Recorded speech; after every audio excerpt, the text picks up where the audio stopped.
Olá, colegas coordenadoras da Rede Municipal de Juiz de Fora. Espero que vocês estejam bem, na medida do possível, para esse momento.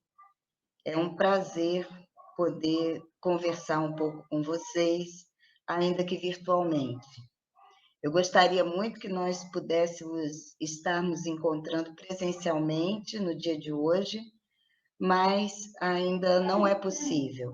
Espero que em breve seja, né?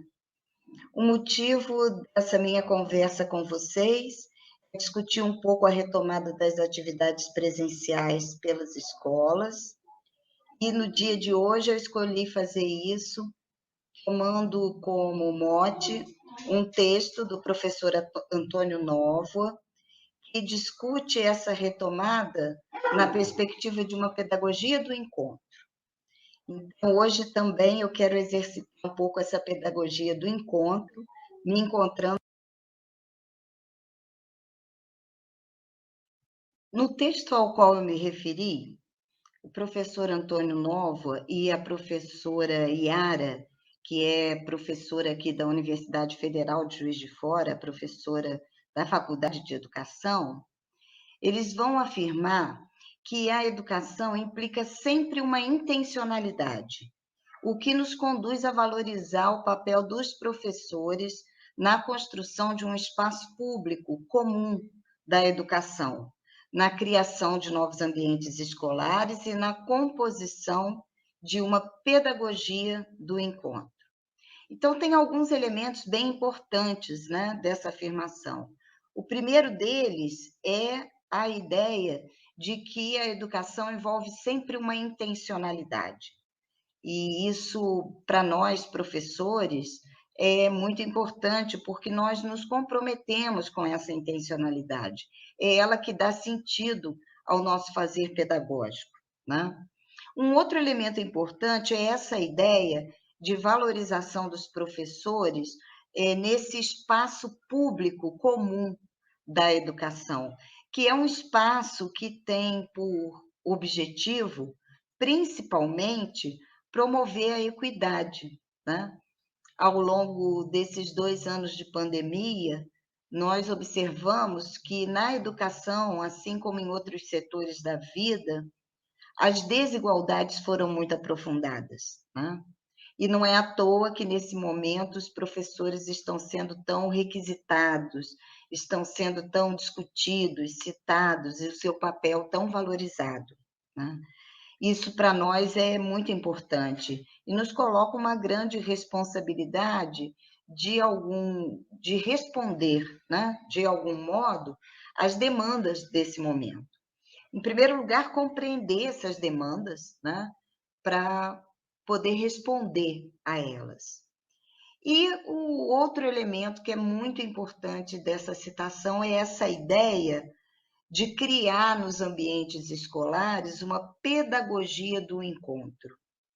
Esse é um termo muito potente, né, para nos falar desse momento em que nós estamos dentro das escolas, reencontrando-nos e reencontrando nossos alunos, mas, ao mesmo tempo, nos colocando frente ao desafio de construir essa pedagogia do encontro, que não é só um encontro físico, né? É mais que isso. É um encontro também na perspectiva de trazer a integralidade dos sujeitos, aquilo que estão vivendo, pensando, ansiando, né? Para promover esse encontro de perspectivas e construir algo novo a partir desse encontro, né? Então, é um pouco disso que a gente vai conversar hoje. A referência do texto que eu citei, que eu vou citar novamente no próximo slide, está aqui, para quem desejar lê-lo integralmente, eu super recomendo, é uma leitura muito interessante, por exemplo, para uma reunião de professores, né? Bom, então, o primeiro passo importante para a gente construir essa pedagogia do encontro é entender um pouco o que nos aconteceu, né, ao longo desses 2 anos, o que está nos acontecendo. E, nesse sentido, o professor Antônio Novo e a professora Yara vão dizer ainda que em 2020 tudo mudou. Com a pandemia, terminou o longo século escolar iniciado 150 anos antes. A escola, tal como a conhecíamos, acabou. Começa agora uma outra escola. A era digital impôs-se nas nossas vidas, na economia, na cultura e na sociedade, e também na educação. Nada foi programado, tudo veio de supetão, repentinamente, brutalmente. E a gente teve que se adaptar, né? Certamente esse período, como todo período de crise, foi também um período de oportunidade de novos aprendizados, né? Ainda que alguns deles a gente tenha construído no sufoco, que a gente tenha ter aprendido na marra, né?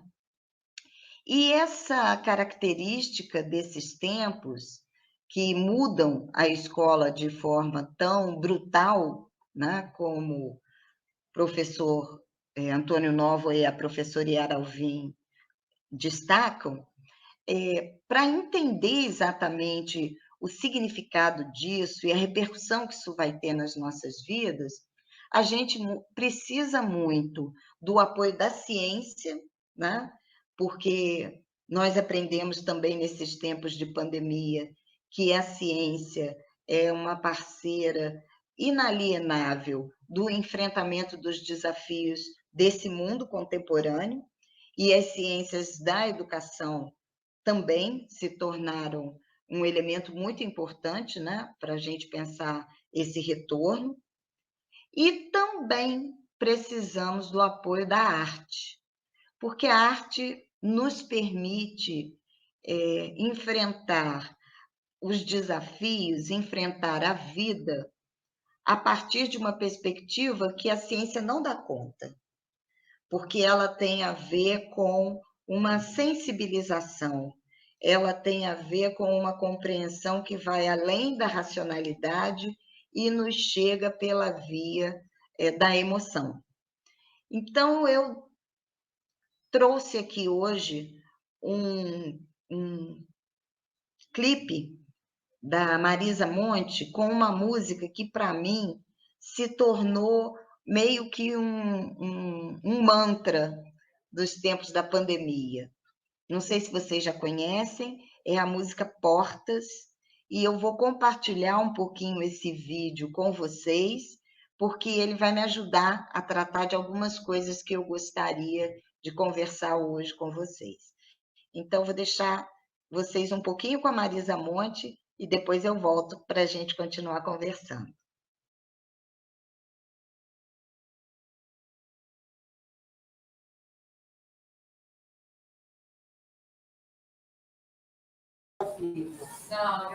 Olá, nós vamos dar uma paradinha para que vocês possam, então, a partir do link compartilhado aí no nosso chat, acessarem, né, a música a qual a professora Ailda nos convidou, tá bom?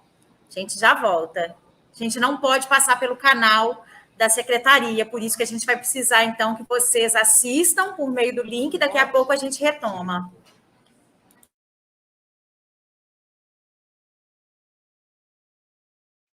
Então, vocês gostaram do clipe? Espero que sim, eu adoro.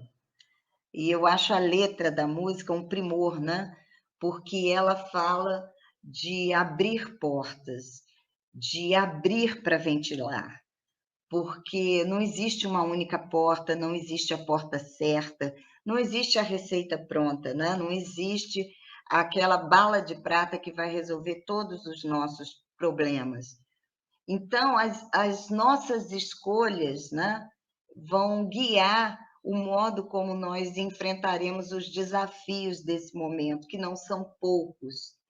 E eu penso que na escola, no interior das escolas, os gestores, o diretor, a diretora, o coordenador pedagógico, a coordenadora pedagógica, têm um papel muito importante de contribuir para abrir portas. No final da música, a Marisa Monte fala, né? É melhor abrir para ventilar. E eu acredito muito que, principalmente o coordenador pedagógico, ele tem um papel muito importante em ajudar o grupo a abrir para ventilar. Ventilar as nossas ideias, ventilar outras possibilidades de fazer a escola, ventilar novas formas de acolher aos alunos e as famílias, né? E com isso abrir portas. Então, mas para isso a gente precisa ter alguma dimensão, né, dos desafios que nos aguardam, e eu penso que eles são alguns, né? O primeiro grande desafio, eu acredito, é trazer os estudantes de volta para a escola, né? Depois de 2 anos, é compreensível que muitos estudantes tenham se afastado dessa rotina escolar. E creio que vai ser muito importante fazer uma busca ativa desses estudantes, né? Conhecer os meios de chegar até a comunidade e trazer esses estudantes de volta para a escola. Então, eu creio que o coordenador pedagógico tem um papel muito importante de reunir, né, a comunidade educativa, a comunidade da escola, os professores, nesse propósito de fazer essa busca ativa e trazer os estudantes de volta à escola. Um outro desafio muito inédito para nós é de aplicar os protocolos de biossegurança, né? Isso para nós é uma grande novidade. E a nossa tendência é, de uma certa forma, com o passar do tempo, ir afrouxando um pouco, né, nas medidas de segurança. Então, acho que o coordenador também é aquela pessoa que vai juntamente com... Bom, mas a gente volta para enfrentar esses desafios com algumas vantagens, vamos dizer assim, né? Nós mudamos ao longo desses 2 anos. Nós aprendemos algumas coisas ao longo desses 2 anos. E essas aprendizagens, elas vão ser muito importantes, né? Para que nós possamos construir essa nova escola, que é nova não porque traga necessariamente metodologias fantasticamente inovadoras, mas porque coloca para nós o desafio, talvez, de construir outras relações, né? De construir um ambiente escolar que seja mais acolhedor e que, portanto, permita que as pessoas se revelem mais nesse espaço, né? E, consequentemente, que explorem mais as suas potencialidades. A começar por nós, né? Nós aprendemos a fazer coisas que sempre fizemos de um outro modo. Isso eu acho que foi um grande ganho da pandemia. Não necessariamente porque a gente tenha aprendido muitas tecnologias, mas porque nós fomos convocados a pensar o processo pedagógico a partir de outras referências, né? Que não exatamente aquela referência da aula numa sequência muito estável, num espaço muito delimitado, com papéis muito definidos, né? Um exemplo disso é o fato de que as famílias acabaram se tornando nossas parceiras numa dimensão que até então elas ficavam um pouco afastadas, né? Que é na dimensão pedagógica. Em muitos casos, a gente dependeu muito das famílias para apoiarem os processos de aprendizagem das crianças. Outra coisa que a gente aprendeu também foi pensar em estratégias diferentes para poder realizar o ensino. Então, eu creio que essas aprendizagens que a gente foi construindo, e volto a dizer, Eu acredito que a principal delas foi uma aprendizagem do pensar diferente, elas vão ser muito importantes para esse momento de retorno. De modo algum, elas serão descartadas, mas eu creio que elas serão muito necessárias, né, para criarmos possibilidades para esse momento.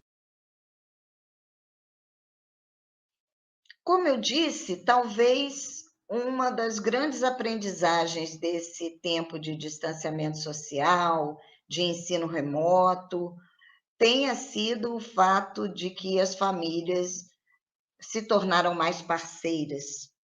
Claro que em diferentes proporções, né? Nem todas as famílias, não igualmente para todos os contextos, mas eu creio que a gente aprendeu que as famílias podem estabelecer uma parceria muito mais efetiva com a escola, né? Eu acredito que essa aprendizagem, ela seja um elemento muito importante para esse processo de retomada, principalmente no processo de retomada das aprendizagens, né, dos alunos e das alunas. O coordenador pedagógico ele tem um papel muito importante, eu creio, né, nesse momento de manter esses laços com as famílias e de estreitá-los, né? E eu acho que isso pode se fazer criando espaços de escuta. Acho que a escola precisa muito escutar as famílias, né? Sobre as suas expectativas com relação a esse retorno, sobre o seu receio, sobre seus receios, e principalmente escutá-las no sentido de firmar compromissos em favor das aprendizagens, né? Dos estudantes e das estudantes.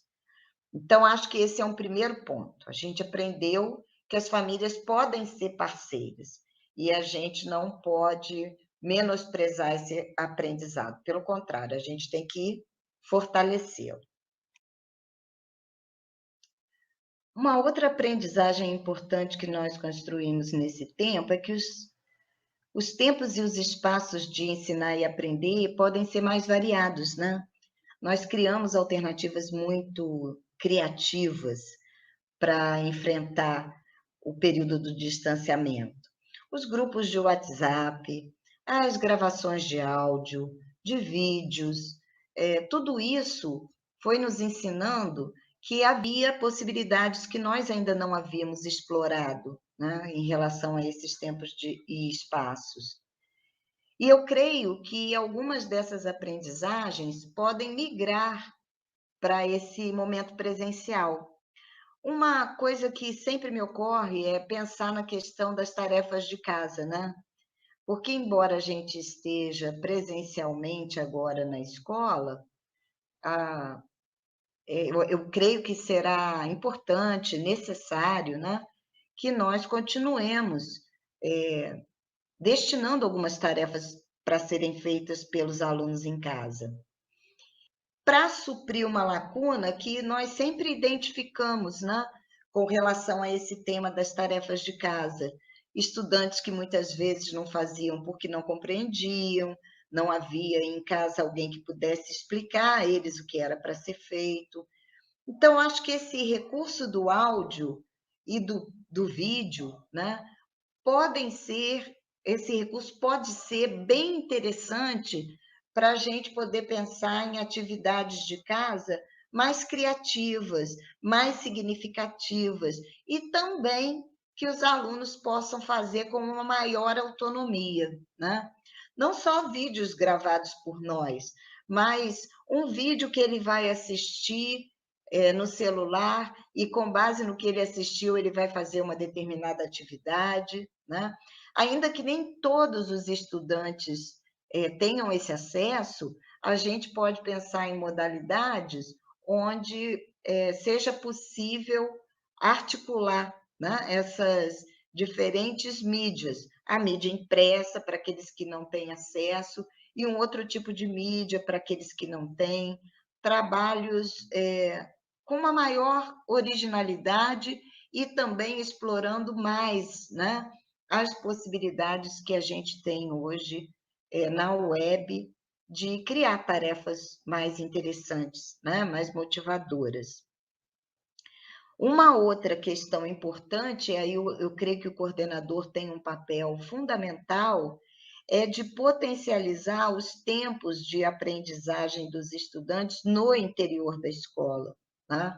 A organização dos horários, eu acredito que cumpre um papel muito decisivo nesse aspecto. Por exemplo, destinando aos professores de referência, referência 1, referência 2, tempos mais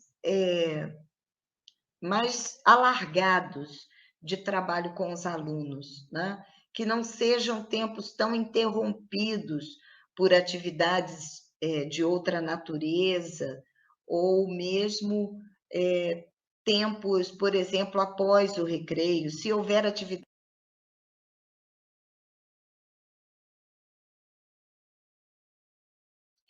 Bom, então, para a gente sintetizar um pouco o que foi dito até aqui, né? Essa pedagogia do encontro, então, de que falam Antônio Novo e a professora Yara Alvim, ela requer algumas posturas, né, nossas no interior das escolas. A primeira delas é criar espaços de fala e de escuta, tanto das crianças quanto dos professores e das famílias, a gente já falou sobre isso. Um outro elemento importante na construção dessa pedagogia da escuta é fomentar o trabalho coletivo, né? E o compartilhamento das aprendizagens.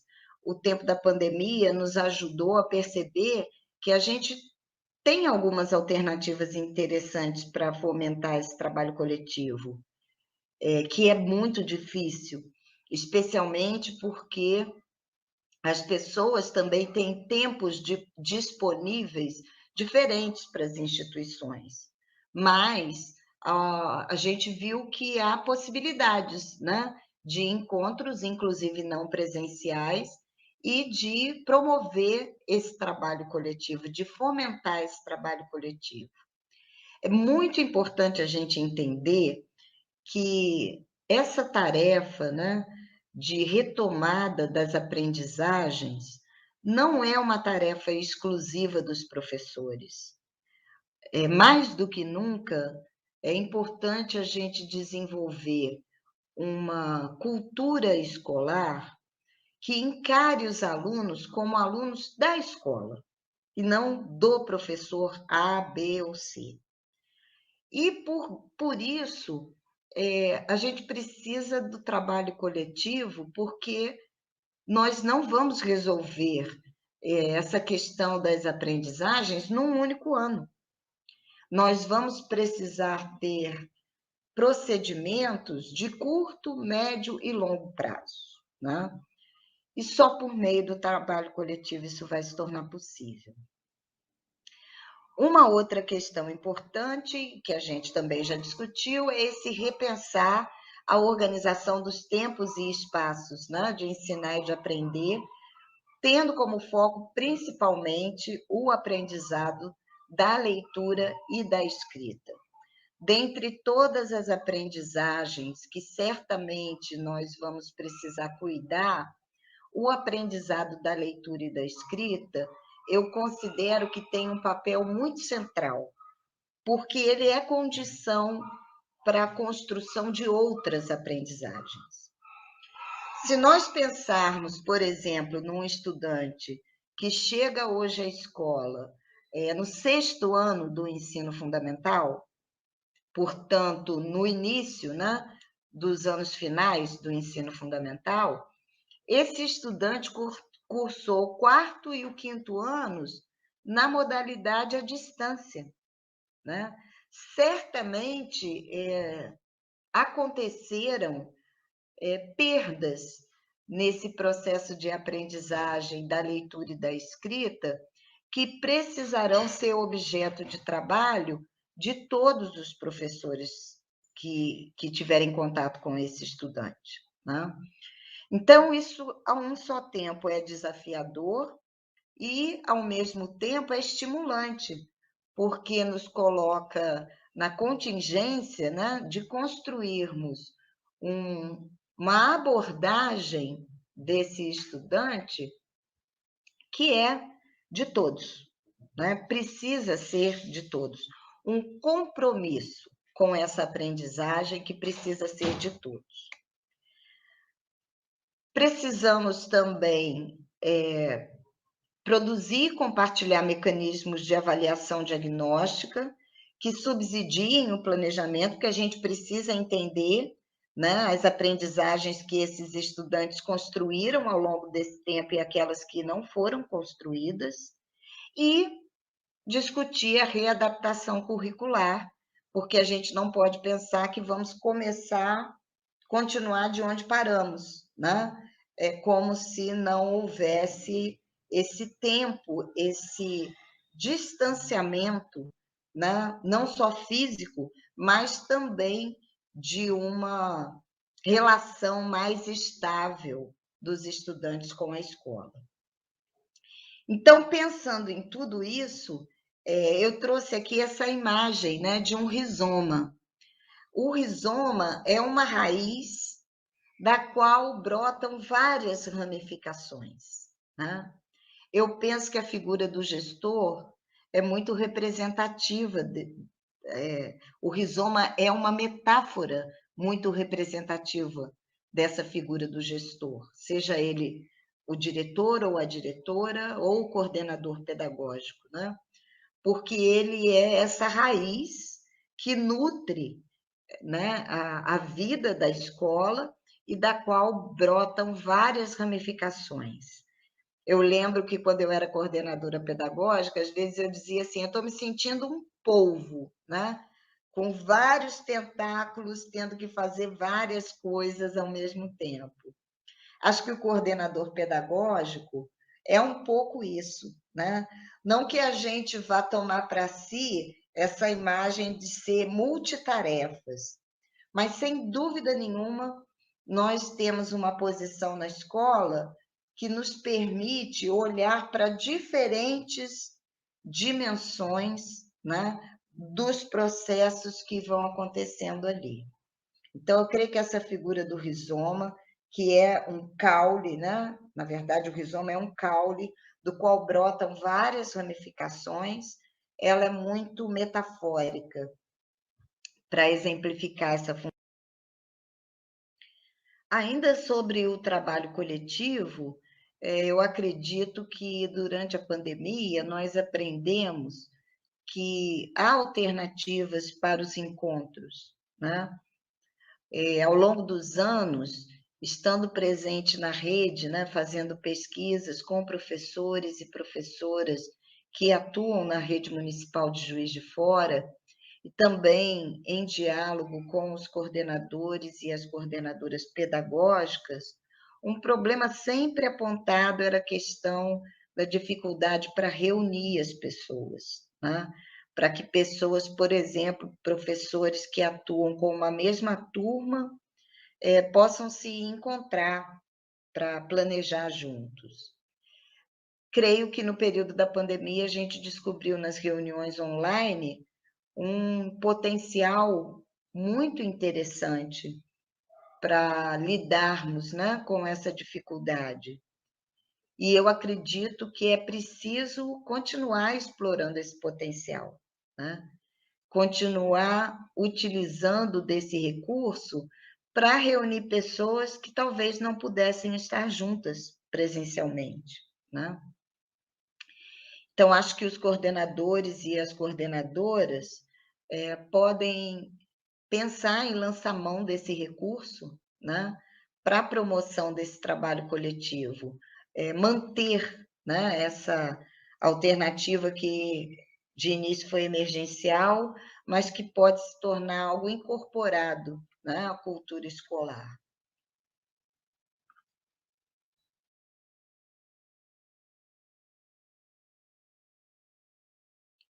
Bom, mas não fomos só nós que aprendemos coisas durante a pandemia, né? As crianças também aprenderam muitas coisas, porque foram 2 anos, né, da vida delas. As crianças e os jovens continuaram aprendendo. Sem dúvida nenhuma, é importante conhecer o que eles aprenderam, especialmente porque essas aprendizagens elas foram muito heterogêneas, né? Alguns estudantes tiveram acesso aos recursos da mídia, de outras mídias, né? De mídias mais variadas para continuarem aprendendo, outros não, tiveram apenas o acesso ao material impresso. Alguns estudantes tiveram uma regularidade na participação nas atividades, na entrega dos materiais que foram disponibilizados para eles, outros não, outros tiveram um contato mais esporádico com essas atividades, nem sempre as devolveram. Então, a verdade é que a gente conhece ainda pouco, né, do que esses estudantes aprenderam ao longo desse tempo. E, sem dúvida nenhuma, um esforço inicial deve ser o de saber, né, o que efetivamente eles aprenderam. Ao mesmo tempo, é preciso alguma clareza sobre o que seria o mínimo desejável, né, em termos das aprendizagens dos estudantes em cada uma das etapas em que se encontram. Então, isso nos aponta 2 movimentos fundamentais nesse processo de retorno.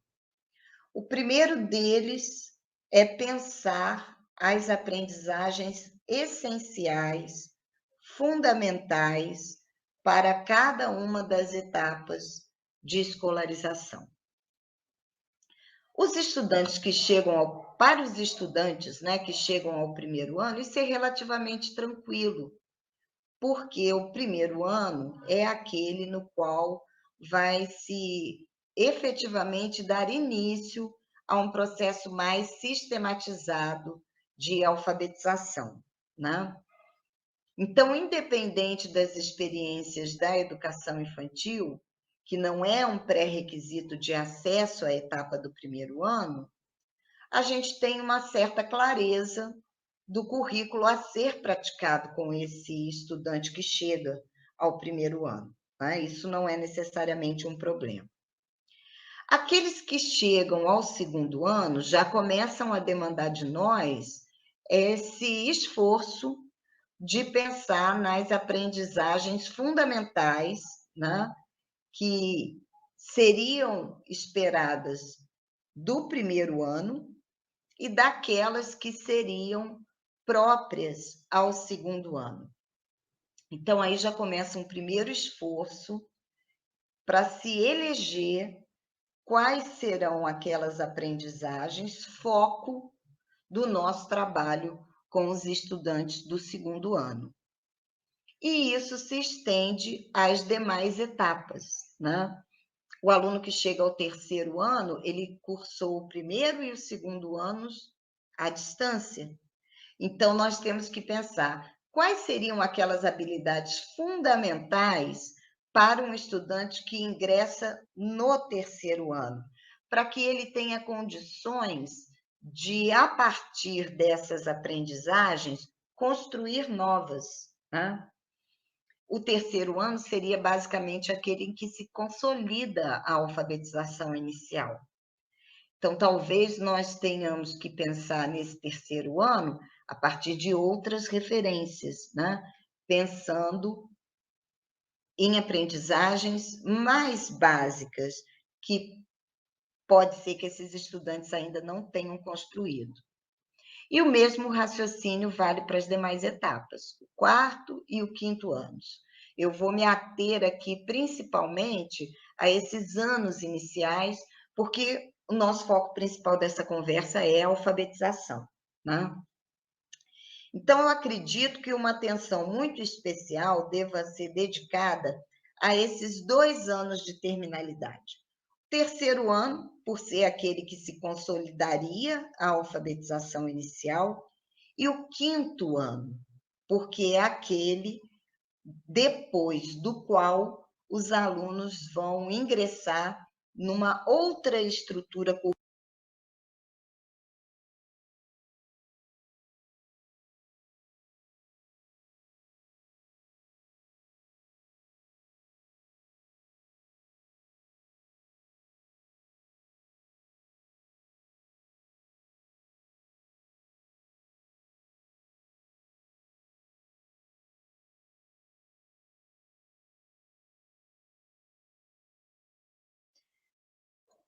Esse processo de retomada das atividades presenciais, que envolve saber o que as crianças aprenderam nesse período e que envolve pensar as intervenções que realizaremos, é importante que tenhamos clareza de que cada uma das etapas do ensino fundamental apresenta seus próprios desafios, né?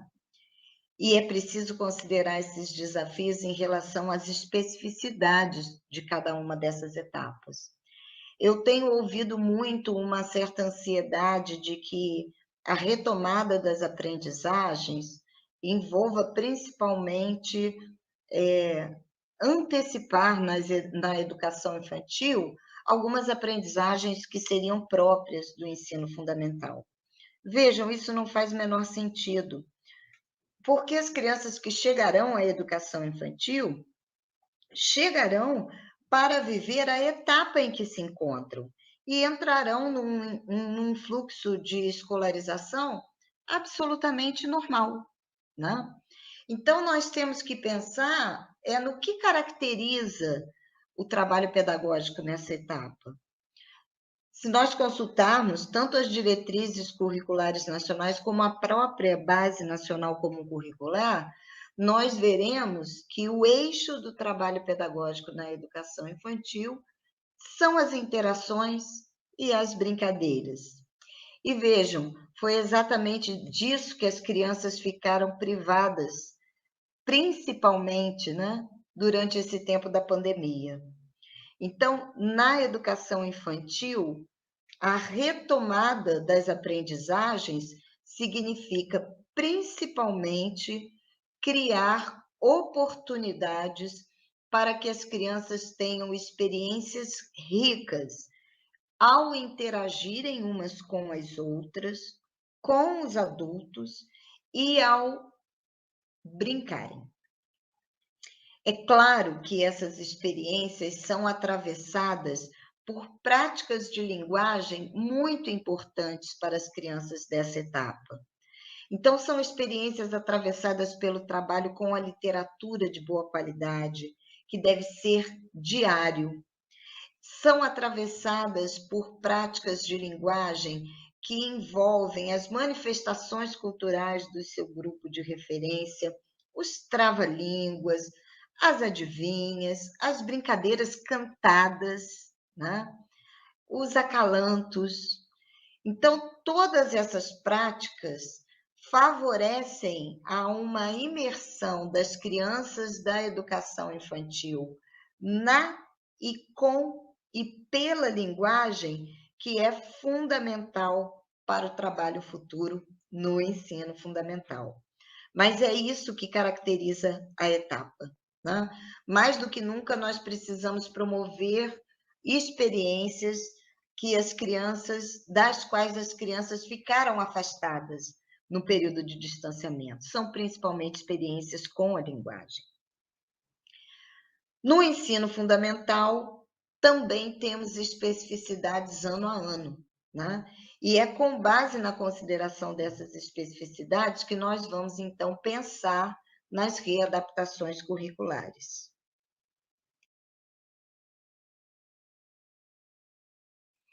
Bom, então, dentro dessa ideia que eu apontei no slide anterior, eu creio que o nosso retorno deva demandar um caminho que percorre as seguintes etapas. Primeiro, a definição das habilidades fundamentais a cada etapa de escolarização, com base principalmente nesses anos de terminalidade, né, que são o terceiro e o quinto ano. Como definir essas habilidades fundamentais? Aqui eu estou falando especificamente da língua portuguesa, mas eu acho que é um raciocínio que possa se aplicar também a outras áreas de conhecimento, né? No caso da língua portuguesa, a gente sabe que a BNCC, ela propõe a organização das práticas de leitura, escrita, oralidade e análise linguística em campos de atuação, né? O que são esses campos de atuação? São esferas da vida social nas quais circulam determinados gêneros discursivos ou gêneros textuais, né? O currículo da rede também prevê alguns gêneros que devam ser objeto de trabalho pedagógico em cada uma das etapas. Então, acho que essa ideia ela é bem interessante, porque eu acredito que nos anos iniciais, para fazer essa definição das habilidades fundamentais, a gente deva considerar principalmente os gêneros do campo de atuação da vida cotidiana, que são aqueles gêneros que circulam no nosso dia a dia. O bilhete, a receita, o convite, a história em quadrinhos, né? Que são aqueles gêneros mais próximos à experiência cotidiana dos estudantes. Então, acho que eles devam ser priorizados, os objetivos de aprendizagem relacionados a esses gêneros devam ser priorizados, assim como os gêneros do campo artístico-literário, basicamente as narrativas, os poemas, os contos tradicionais, as fábulas, os contos modernos. Por quê? Porque quando a gente pensa na escolarização dos estudantes, na formação dos leitores ao longo de toda a educação básica, a gente tem um percurso que coloca na educação infantil e nos anos iniciais uma ênfase na apropriação pelos estudantes da estrutura dos gêneros narrativos. Compreender quem são os personagens, quando e onde realizam as ações, qual é o conflito gerador do enredo que faz com que tudo mais aconteça, qual é o clímax de uma narrativa, qual é o seu desfecho. Então, esses elementos, eles vão atravessar toda a formação dos estudantes nesses 5 primeiros anos do ensino fundamental. Os anos finais são mais dedicados aos gêneros argumentativos. Então, a notícia, a reportagem, o artigo de opinião, são gêneros cujo foco de análise, de compreensão da sua estrutura, será bastante enfatizado nos anos finais. Então, se a gente tiver que fazer uma escolha de quais objetivos priorizar, eu não teria dúvidas de dizer que a gente deve priorizar os objetivos relacionados a esses dois campos de atuação nos anos iniciais, o campo da vida cotidiana e o campo artístico-literário. Isso não significa que a gente não deva trabalhar com outros gêneros, mas se há a necessidade de fazer escolhas e de priorizar, eu acredito que a escolha deva ser essa, né? Então, definidas essas habilidades fundamentais para cada ano, que não podem ser muitas, a gente precisa ser econômico nessa definição, né?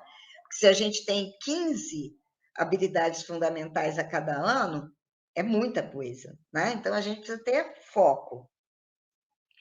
uma vez definidas, é preciso a gente compreender como é que os estudantes se encontram quando chegam à escola e depois ao longo do ano letivo, como é que eles se encontram em relação ao desenvolvimento dessas habilidades.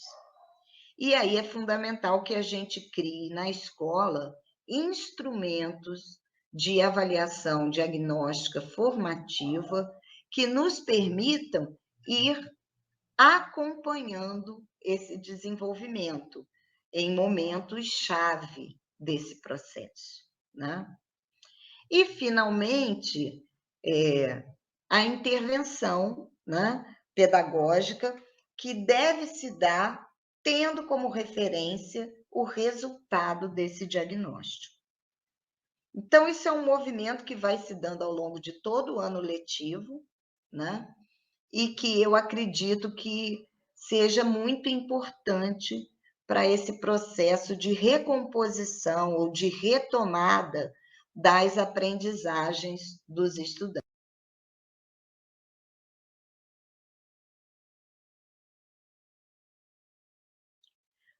Bom, o tema da adaptação curricular, eu creio que é um tema para ser discutido internamente à escola, cada contexto vai ter que lidar com essa adaptação de acordo com as condições que percebeu, né, desse período de distanciamento, de acordo com o seu público de referência, enfim, tendo como norte para esse processo de readaptação curricular o próprio contexto, né?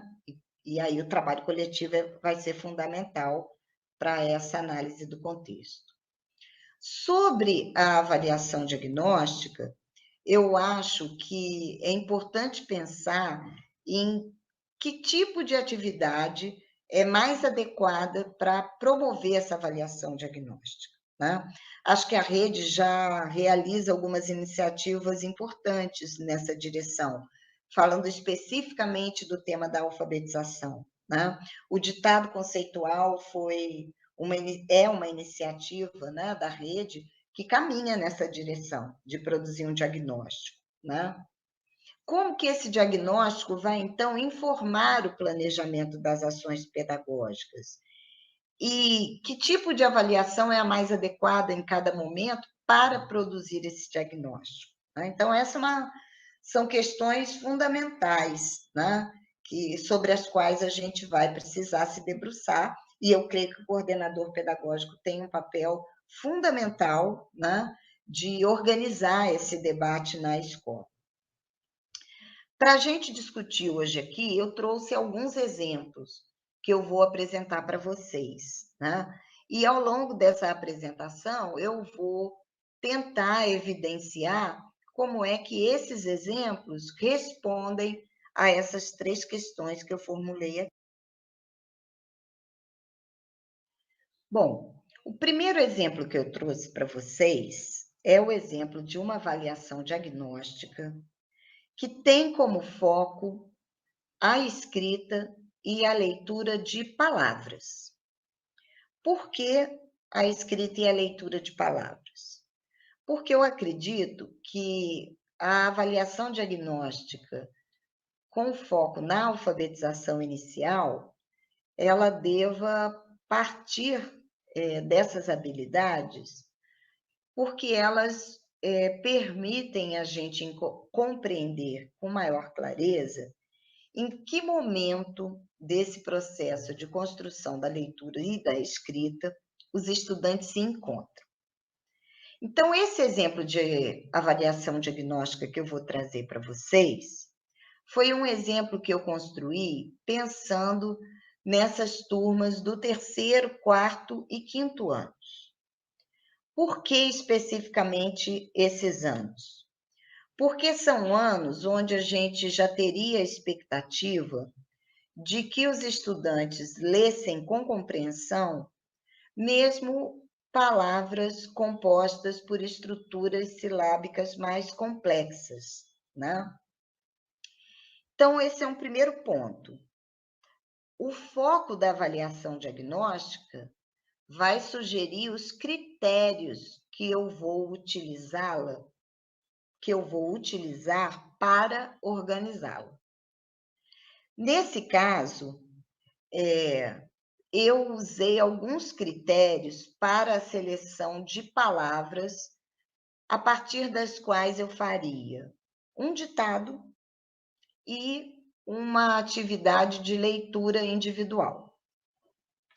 Então, eu selecionei 10 palavras organizadas em 5 grupos diferentes, de acordo com aquilo que a literatura sobre o tema da compreensão em leitura aponta como dificuldades maiores ou menores na leitura de palavras.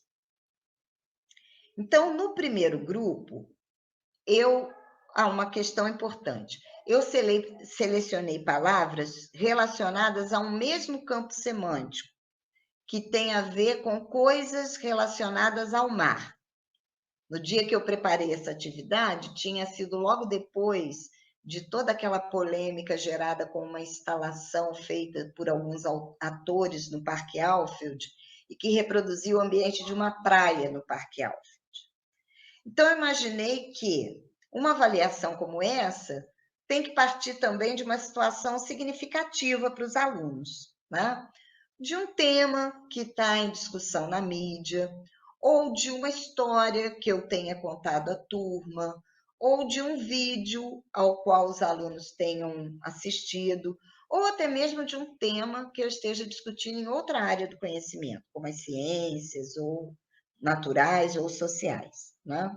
Então, eu escolhi palavras ligadas a esse campo semântico, né, que tem a ver com o mar.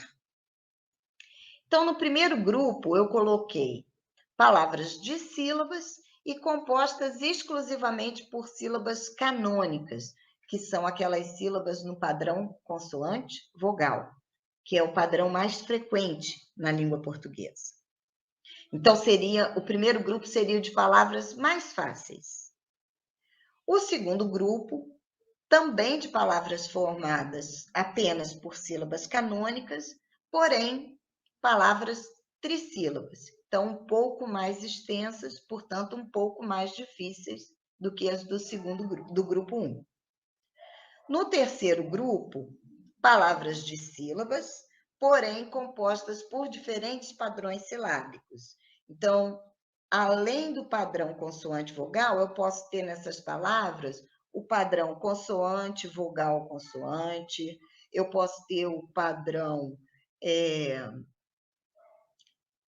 consoante, vogal, consoante, eu posso ter o padrão consoante, consoante, vogal, eu posso ter o padrão vogal, vogal, então, diferentes padrões silábicos. Posso ter os dígrafos, né? O quarto grupo, também de palavras formadas por sílabas não canônicas, porém trissílabas. Então, em tese, um pouco mais difíceis do que as palavras dissílabas. E, por último, o quinto grupo, onde eu escolhi uma determinada dificuldade da língua oral escrita, que é as palavras que apresentam marcas de nasalização, né? Nesse caso, a nasalização feita pela letra N, como em sunga, que eu tenho sum, e em âncora, que eu tenho também o né? Que é uma sílaba com essa marca de nasalização. Então, essas foram as minhas escolhas, e com elas eu pretendo identificar desde estudantes que saibam escrever apenas palavras muito simples, até aqueles que já escrevam de forma convencional palavras mais complexas, mapeando diferentes momentos desse processo por meio dos grupos. Então, seria uma avaliação aplicada à de escrita para o coletivo da turma. Eu poderia ditar essas palavras para a turma. A de leitura, a gente vai ver que seria uma avaliação aplicada individualmente a cada aluno. Então, uma vez aplicada essa avaliação, eu registraria os resultados de cada aluno numa rubrica de correção que eu vou apresentar agora para vocês.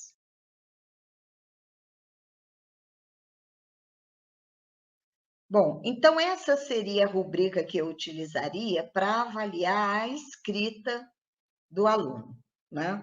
Como eu disse, o ditado seria coletivo, todos escreveriam ao mesmo tempo, mas depois o professor vai se debruçar sobre as produções de cada um dos alunos. Aqui ele vai, na primeira coluna, ele vai registrar o nome do aluno e a data em que a avaliação foi feita. Esse registro da data é muito importante, porque a ideia é que os alunos façam avaliações periódicas, né? E eu tenho aqui os grupos de palavras e as palavras de cada grupo. Na segunda coluna, eu tenho, da segunda até a última coluna, eu tenho os possíveis desempenhos dos alunos nessa escrita. A primeira coluna seria aquela em que eu registraria aquela escrita convencional. O aluno escreveu a palavra certinha. Então, eu faria um X nessa coluna para ele. A segunda coluna é aquela na qual o aluno apresenta uma escrita alfabética, ou seja, ele já utiliza uma letra para cada som da palavra. Entretanto, pode ocorrer que esse aluno tenha feito trocas nessas letras. Por exemplo, ao escrever bote, ele pode ter grafado pote com P, ou pote com I no final, ao invés do E. Então, ainda não é uma escrita convencional, mas já é uma escrita alfabética. Eu registraria isso nessa coluna. A próxima coluna seria aquela na qual eu registraria o caso de o aluno ter escrito de forma silábica alfabética, ou seja, ora ele usa uma letra para cada som da palavra, escreve alfabeticamente, ora ele usa apenas uma letra para uma sílaba. Seria o caso em que o aluno escreve, por exemplo, bó e apenas o T no final, né? Ou ele pode escrever também o B e o TE no final. A coluna seguinte é aquela para o registro da escrita silábica, aquela na qual o aluno utiliza apenas uma letra para cada sílaba, seja a letra uma vogal ou uma consoante da palavra. A próxima para as escritas pré-silábicas, onde não há correspondência ainda entre os sons da palavra e a escrita. A penúltima para aquela escrita onde o aluno utiliza letras, mas não é possível ler o que ele escreve, não tem ainda o intuito de ser uma palavra, por exemplo, ele usa as letras do próprio nome, né, em diferentes ordens. E, por fim, a última, que é aquele caso que o aluno ainda nem utiliza a letra para escrever, mas faz um desenho ou uma garatuja. Então, vejam que após a aplicação da avaliação e preenchida essa rubrica de avaliação, eu posso ter um desenho muito claro, né? Do que os alunos já conseguem ou ainda não escrever e com que qualidade eles conseguem fazer isso. Quando eu olho para os grupos que vão num crescendo de dificuldade, eu também posso perceber, né? Se as dificuldades apresentadas são as mesmas para todos os grupos de palavra ou se variam, a depender do tipo de palavra que esse aluno vai escrever, né? Então, é uma avaliação bastante elucidativa, né? Desse processo de construção da escrita pelos alunos. Vamos agora ver como é que isso se daria. No caso da leitura, eu também vou ter uma rubrica específica para registrar o desempenho dos alunos. né? Como eu disse, a avaliação seria aplicada individualmente a cada aluno, o professor solicitaria que o aluno, em separado da turma, né, fizesse essa leitura oral das palavras e ele registraria, então, qual é esse desempenho, né, do aluno ao realizar essa leitura. Assim como no caso da escrita, eu tenho as palavras organizadas por grupo, com o intuito de perceber se há dificuldades iguais para todo e qualquer grupo de palavras ou se há dificuldades específicas, né, na leitura de algumas palavras, mas não de todas. Então, assim como no caso da escrita, as colunas vão registrando desempenhos que vão do melhor desempenho até o desempenho mais afastado desse modelo ideal, né? No primeiro caso, eu vou registrar se o aluno leu a palavra globalmente e fluentemente, quer dizer, ele botou o olho na palavra e ele leu com fluência, sem errar nenhuma sílaba, sem agarrar. Na coluna seguinte, é aquele caso em que a palavra foi lida pelo aluno devagarzinho, porém sem cometer erros. Ele não leu assim, direto, de carreirinha. Ele foi lendo devagar, mas não cometeu erros. A coluna seguinte registra aquele desempenho em que o aluno leu devagar e cometeu erro em uma ou algumas sílabas da palavra. Na seguinte, é aquele caso em que o aluno até identificou algumas sílabas da palavra, mas ele não soube juntá-las, né? Às vezes, quando o aluno diz assim, eu não sei ler essa palavra, você pergunta, mas tenta ler pelo menos algum pedacinho dela. E o aluno fala assim, pé, mas ele não junta, né, essas duas sílabas num todo significativo. Esse é o caso dessa coluna. A seguinte é aquela situação em que o aluno não leu a palavra e nem conseguiu identificar as sílabas, mas quando a gente fala assim, você conhece alguma letra dessa palavra? O aluno fala, esse é o B, esse é o O, esse é o T, esse é o E, né? Então, ele não junta ainda a palavra em sílabas, mas ele reconhece as letras que compõem. E, por fim, a coluna seguinte é aquela onde eu vou registrar os casos em que o aluno não conseguiu ler a palavra e nem nomeou nenhuma das letras que a compõem. No finalzinho, eu tenho uma coluna dedicada a possíveis observações. Então, vejam que, a exemplo da rubrica de escrita, também na rubrica de leitura, eu posso ter um diagnóstico bastante ampliado desse desempenho dos estudantes. Ele não consegue ler nada, ou ele não consegue ler algumas palavras, mas outras ele já consegue. Então, quando eu cotejo a rubrica de escrita e a rubrica de leitura, eu tenho a possibilidade de compreender aspectos muito importantes, né, desse processo de construção pelo aluno da leitura e então organizar meu planejamento. Toda a turma apresenta mais ou menos o mesmo perfil.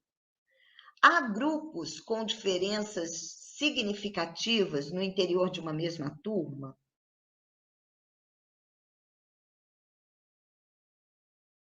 Valeria a pena organizar foco no mesmo tipo de dificuldade apresentado por alunos de diferentes turmas ou mesmo anos de escolarização?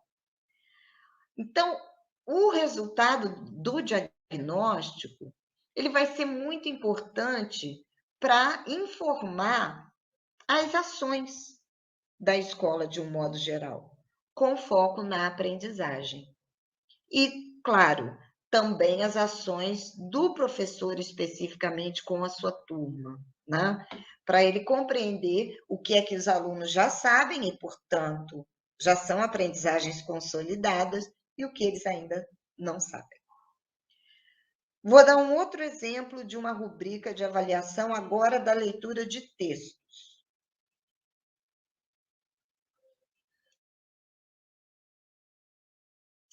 Assim como no caso da avaliação da leitura de palavras, leitura e escrita de palavras, no caso da leitura de textos, eu também defini algumas dimensões envolvidas nesse processo de leitura que eu desejo que sejam objeto da minha avaliação. Então, essas dimensões foram 5. 5 está virando um número mágico, né? Mas foi uma coincidência de eu ter 5 dimensões, 5 grupos de palavras e 5 dimensões da leitura de textos. Primeiro, eu escolhi um gênero para proceder a essa avaliação diagnóstica, que foi o poema. Por que eu escolhi o poema? Porque o meu intuito é fazer uma avaliação com foco em dimensões que não necessariamente tem a ver com fôlego de leitura, ou seja, ler um texto mais extenso. Então, eu escolhi o poema porque ele é um texto mais curto. Isso torna a avaliação também mais fácil de ser aplicada, porque é uma aplicação individual aos estudantes 1 a 1, assim como a leitura de palavras. E porque o poema é um gênero muito frequente nas práticas escolares. Então, eu escolhi por essas razões. E tem uma forma estável, muito reconhecível, né? A organização em versos curtos, a presença de rimas, muitas vezes. Então, a primeira dimensão que eu desejo compreender é se os estudantes formulam hipóteses sobre o gênero do texto quando eles batem o olho no texto, ainda sem tê-lo lido, né? Ou ainda que eles não consigam lê-lo. Se pelo formato do texto na página, eles formulam hipóteses sobre o que lerão. A segunda dimensão é que tipo de estratégia eles utilizaram para formular essa hipótese. Eles se apoiaram no título, na organização do texto na página, eles se apoiaram na presença de ilustrações. Então, essa é uma dimensão que eu desejo compreender. A terceira é se eles leem oralmente o poema, né? Se essa leitura tem fluência, ou seja, se eles leem correntemente, e acurácia, se eles leem sem cometer erros na decifração das palavras. A quarta dimensão é se eles reconhecem o gênero depois da leitura. Ainda que ele tenha feito uma hipótese inicial equivocada sobre o gênero, depois que ele lê, ele reconhece o gênero. E, por último, se ele compreendeu o que ele leu. Então, é com base nessas 5 dimensões que eu fiz a escolha do texto e vou construir a minha rubrica de avaliação, que a gente vai ver agora.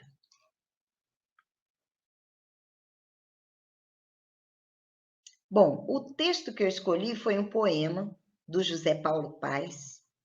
O título do poema é Convite.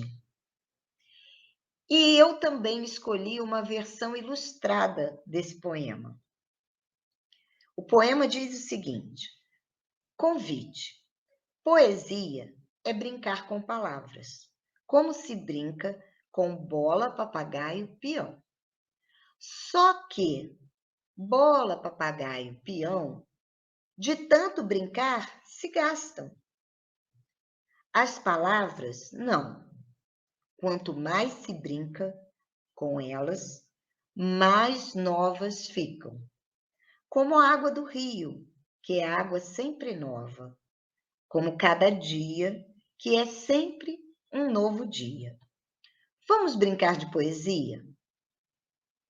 Então, vejam que o texto tem uma construção. Primeiro, ele anuncia um convite, mas o texto em si não é um convite, é um poema. E segundo, ele trabalha com essa metáfora de que poesia é brincar com palavras. Daí a figura dos brinquedos aqui do lado, né? Então, todos esses elementos tornam esse texto muito interessante para a gente analisar como é que os estudantes interagem com ele, né? E eu explorei esses elementos ao construir a minha rubrica de avaliação que eu vou apresentar para vocês.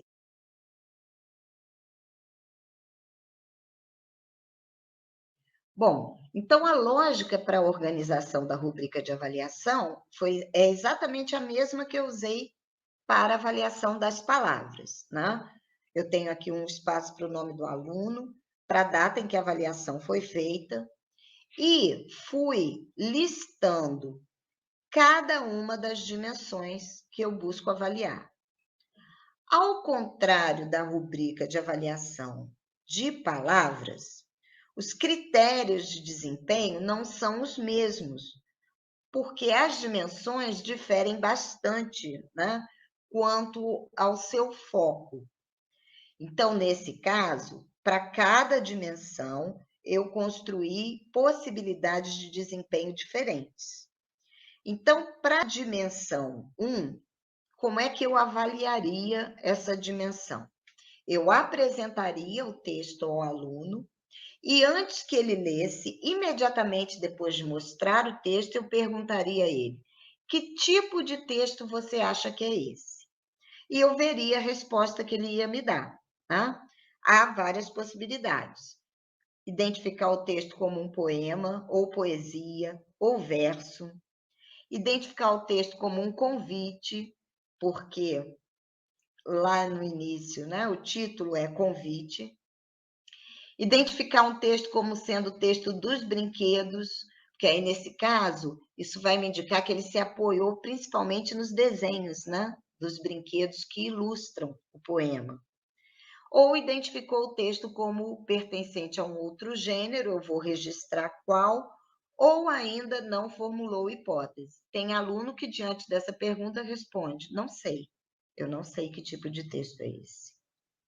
Isso também é indicativo, né, de que o estudante ainda não construiu essa ideia de que eu posso ter alguma percepção sobre o texto mesmo antes de lê-lo, né? A segunda dimensão, que é como ele chegou a essa hipótese, eu cercaria a partir dessa pergunta que eu faria ao aluno, ainda sem ele ter lido o texto. Por que você acha que esse texto... Desculpem, espirrei. Mas eu estou em casa sozinha, ninguém precisa ficar preocupado. Por que você acha que esse texto é um... E aí eu repito, né, o gênero que ele falou. E aí eu vou anotar aqui como ele disse que chegou a essa hipótese. Se ele disse que leu o texto, se ele disse que leu o título, se ele disse que descobriu por causa de elementos próprios, né, ao gênero poesia, como a presença dos versos, rimas, estrofes. Se ele descobriu por causa da referência do texto, se ele fez referência a aspectos relativos à diagramação do texto na página, ou ainda se ele fez referência à ilustração ou a algum de seus elementos. Então, vou registrar aqui. No caso do aluno que não formulou hipótese, eu não vou registrar nada. Né? Vamos ao próximo slide. A terceira dimensão de avaliação da leitura diz respeito propriamente à leitura oral do poema, né? Então, para avaliar essa dimensão, eu pediria que o estudante lesse o texto em voz alta para mim. Como eu disse, a avaliação precisa ser aplicada individualmente, né? De modo que os estudantes não escutem as leituras uns dos outros, né? Caso contrário, aqueles que fizessem por último já saberiam o texto de cor. Então, a aplicação é individual. E aí, Após a leitura do estudante, eu vou registrar, então, o desempenho dele nessa leitura. Se ele leu o texto com fluência, ou seja, se ele leu do princípio ao fim, com deslizando pelo texto naturalmente, sem errar as palavras ou cometendo poucos erros, se ele leu fluentemente. Se ele leu o texto com pouca fluência, cometendo erros, né, de decodificação de uma ou algumas palavras, é aquela leitura em que o aluno agarra, né, em algumas palavras, tem dificuldade. Se ele lê o texto cometendo erros relativos à pontuação, alguns trechos do poema que têm uma entonação própria, né, de alguns sinais de pontuação, se ele errou nisso. Se ele leu apenas algumas palavras, então é aquele caso que o aluno diz assim: professor, eu não sei ler. E você fala, mas você consegue ler pelo menos alguma palavra? E aí, se ele identifica, né? Ou se o aluno simulou estar lendo, reproduzindo gestos de leitura, mas falando outro texto que não tem a ver com o que está escrito. E, finalmente, se ele não soube ler nada, né? Então, aqui, o foco dessa terceira dimensão é especificamente a decifração do texto pelo aluno, ou seja, se ele decodifica, né, o texto escrito. Com relação à quarta dimensão, após a leitura do texto pelo aluno, eu vou fazer a seguinte pergunta: qual é o nome desse tipo de texto? E aí vamos ver se ele vai dizer o nome do gênero, né? Poesia ou poema. Se ele vai dizer, por exemplo, um nome apoiado na ilustração, como, por exemplo, é o texto dos brinquedos, ou se ele identifica como pertencente a outro gênero, ou, finalmente, se ele não soube dar essa resposta. E, por fim, a quinta dimensão, que é a compreensão do texto, e que eu vou avaliar a partir da seguinte pergunta: qual é o assunto desse texto? Então, para essa pergunta, eu vou ter desempenhos que me indicam que o aluno compreendeu o texto, se ele disser, por exemplo, que é um convite para brincar de fazer poesia, ou um convite para brincar com palavras, né? Isso demonstra que o estudante compreendeu perfeitamente o texto. Entretanto, ele pode me dizer também que o texto é um convite para uma festa. Isso significa que, se ele leu o texto, ele não compreendeu, né? Por quê? Porque ele ficou preso ao título, convite. E embora ele até possa ter lido com um desempenho mais ou menos fluente, como a gente viu lá na terceira dimensão, ele não conseguiu compreender o assunto do texto. O mesmo se ele disser que o assunto do texto são os brinquedos, ou se ele indicar outro assunto. Então, aqui a gente tem duas alternativas que evidenciam uma compreensão do texto e outras três que evidenciam que não houve compreensão, seja porque o aluno ficou preso no título e não conseguiu compreender o restante, seja porque ele se apoiou principalmente nas imagens, né? E isso acabou fazendo com que ele não compreendesse o conteúdo do poema. Então, vejam que aqui a gente tem uma possibilidade de avaliação diagnóstica da leitura e da compreensão e leitura que é bem interessante. Nesse caso, o gênero escolhido foi um poema, mas também poderia ser outro gênero.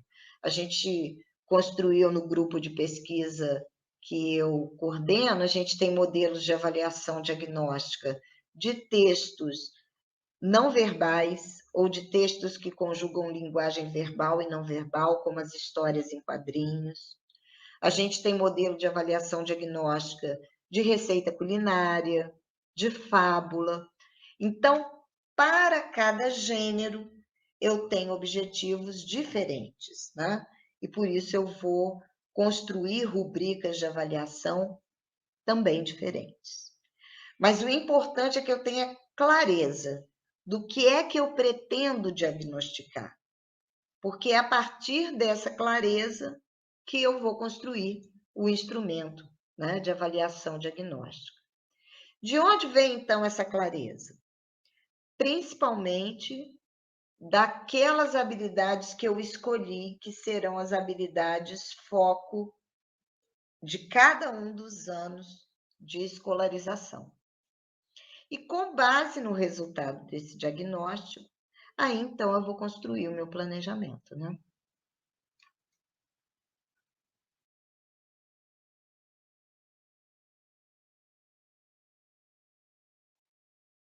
Bom, no processo de readaptação curricular, como eu já disse, é muito importante a consulta aos documentos curriculares. A gente não pode pensar que em cada escola, cada professor vai construir o seu currículo, né?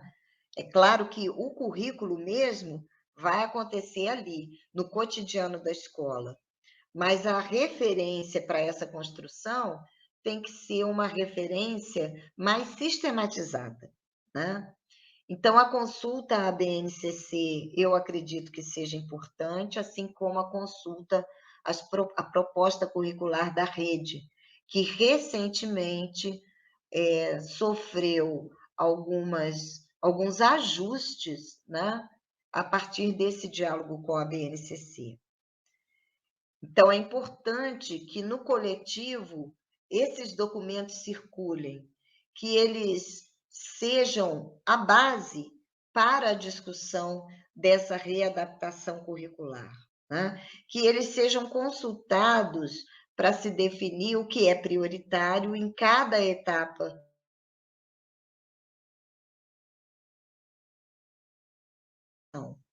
Até porque cada professor tem a noção daquilo que é próprio à etapa na qual atua, mas é importante que tenha também em relação às demais etapas, né?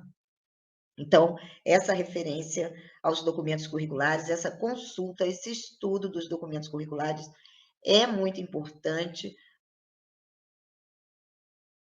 E aí, com base nessa lógica, a gente tem um círculo virtuoso, né? Onde as habilidades fundamentais levam a pensar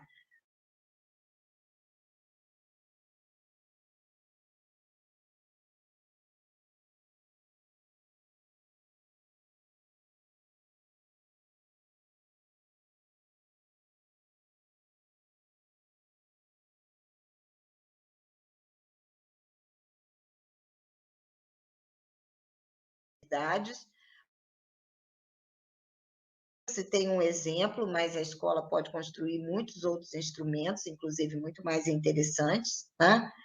Com base no resultado dessas avaliações diagnósticas, eu vou então construir o meu planejamento. Para além de contemplar esse diagnóstico, né, é muito importante que o foco na alfabetização nos leve a criar rotinas para a abordagem da leitura e da escrita, né? E essas rotinas, elas podem ser elementos importantes para reunir os diferentes professores que trabalham com uma mesma turma, né? Então, quem vai se responsabilizar por essas práticas de leitura ao longo dessas rotinas, que envolvem ler e escrever por prazer, né? Para fruir, simplesmente para desfrutar do texto, ler e escrever para aprender a ler e escrever.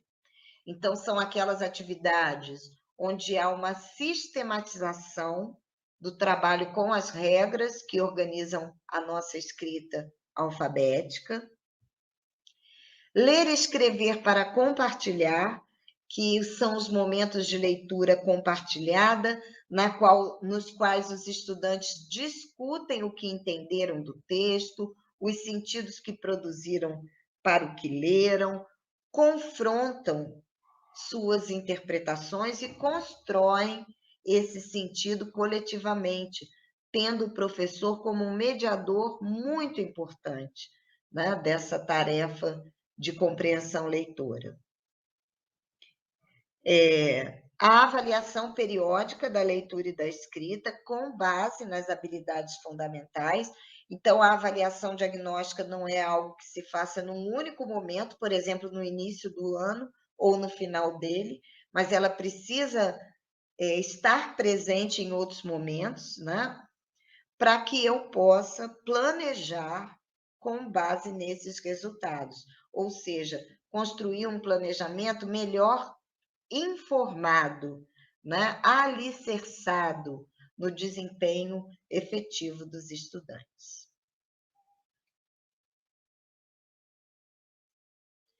Bom, eu acredito que essas seriam as ideias que eu teria para compartilhar com vocês nesse momento. Eu espero que tenhamos outros momentos ao longo do ano para conversar, para trocar experiência. Lamento muitíssimo não estar aí com vocês, né, para que pudéssemos abrir uma conversa depois dessa minha fala. É muito chato falar só para a tela.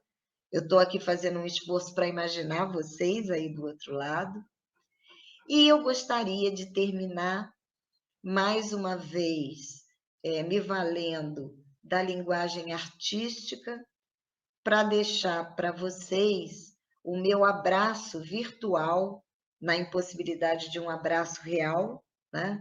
De deixar para vocês um abraço virtual na forma de um poema. Esse poema, o título é A Invenção do Abraço e é do Ricardo Silvestrin.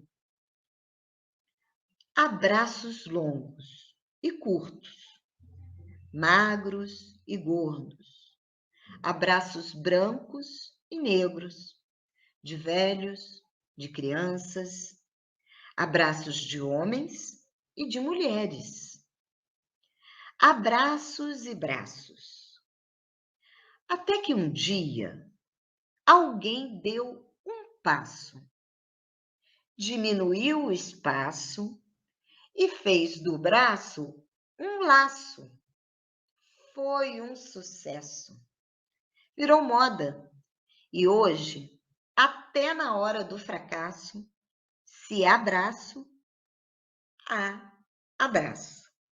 Então, eu deixo para vocês o meu abraço muito caloroso, muito apertado, e o meu desejo de que vocês tenham muito sucesso na construção dessa nova escola e pautada por uma pedagogia do encontro. Ok? Tudo de bom.